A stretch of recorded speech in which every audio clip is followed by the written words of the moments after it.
কখনো কখনো জীবন এমন এক অন্ধকারে ঠেলে দেয় যেখান থেকে আলো খুঁজে পাওয়া প্রায় অসম্ভব, কিন্তু কেউ কেউ সেই অন্ধকারের মাঝেই নিজেই আলো হয়ে ওঠে। এই গল্প এমনই এক কিশোরীর, সাইমার। সাইমা গ্রামের এক সাধারণ কিশোরী, বয়স মাত্র 15। দারিদ্র্য আর অসহায়তায় কাটছিল তার শৈশব।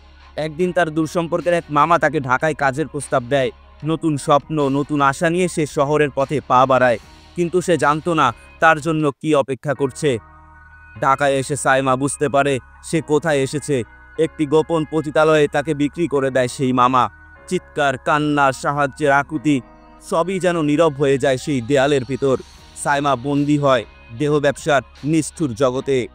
তবু সাইমা হার মানেনি। সে প্রতিদিন লড়াই করত, মুক্তির স্বপ্ন দেখত। একদিন এক মহিলা তাকে সাহস দেয়। একটি রাতে সেই সাহস নিয়েই সাইমা পালিয়ে যায়। সে পৌঁছে যায় একটি এনজিওর শেল্টার হোমে। সেখান থেকে সাইমার জীবনে নতুন অধ্যায় শুরু হয়। পড়ালেখা, সচেতনতা, নিজের পায়ে দাঁড়ানোর চেষ্টা।